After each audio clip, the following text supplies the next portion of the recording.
Débuté le 8 novembre 2020, les consultations sont entrées dans leur troisième semaine avec l'affluence des personnalités venues pour la plupart des différentes provinces soutenant la création de l'Union sacrée de la nation et des forces du chef de l'État. Le mardi 17 novembre, la journée du chef de l'État Félix-Antoine Tshisekedi Tshilombo s'est ouverte par la visite de jeunes écoliers victimes d'un accident de circulation en plein centre-ville de Kinshasa.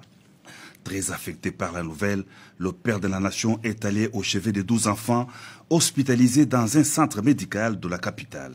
Il a fait le tour de malades à qui il a apporté tous les réconforts. Leur prise en charge est entièrement assurée par le gouvernement.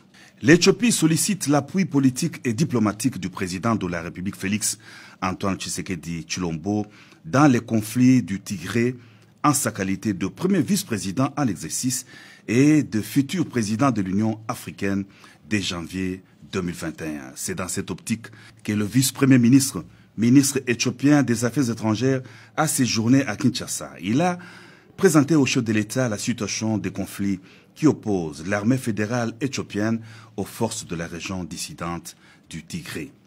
Les consultations de la semaine ont commencé avec l'entretien que le chef de l'État a eu avec le caucus des députés de Massissi, territoire du Nord Kivu, en proie à une insécurité récurrente. Ils ont donné leurs pistes de solution à la situation sécuritaire dans la partie est du pays et proposé la mise sur pied d'un gouvernement d'union nationale.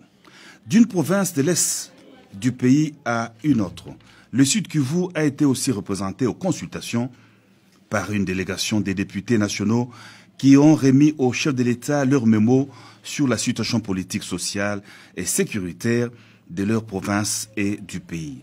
Le caucus des députés du Sud Kivu a encouragé le président de la République à nommer un informateur et plaider le cas de l'honorable Vital Kamerhe.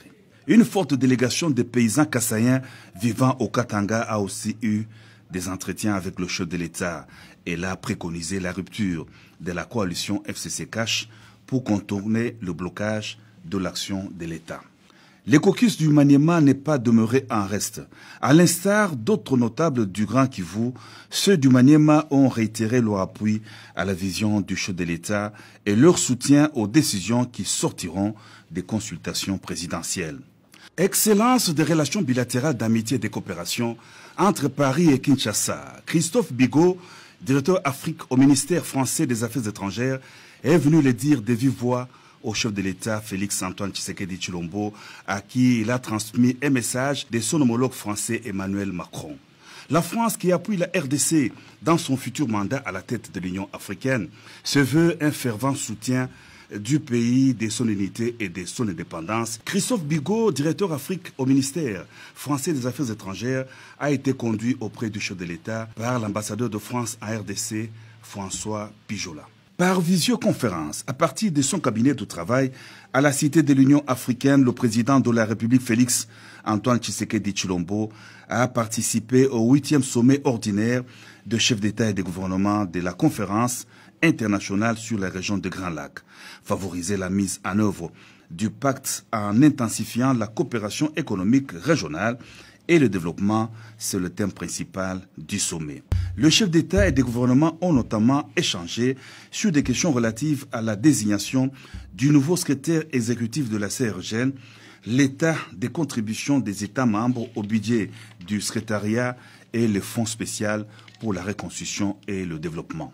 Reçu le vendredi, l'ambassadeur de Japon Hiroshi Karube est venu faire ses adieux au président de la République Félix-Antoine Tshisekedi Tshilombo au terme d'un mandat de 4 ans et 4 mois en RDC.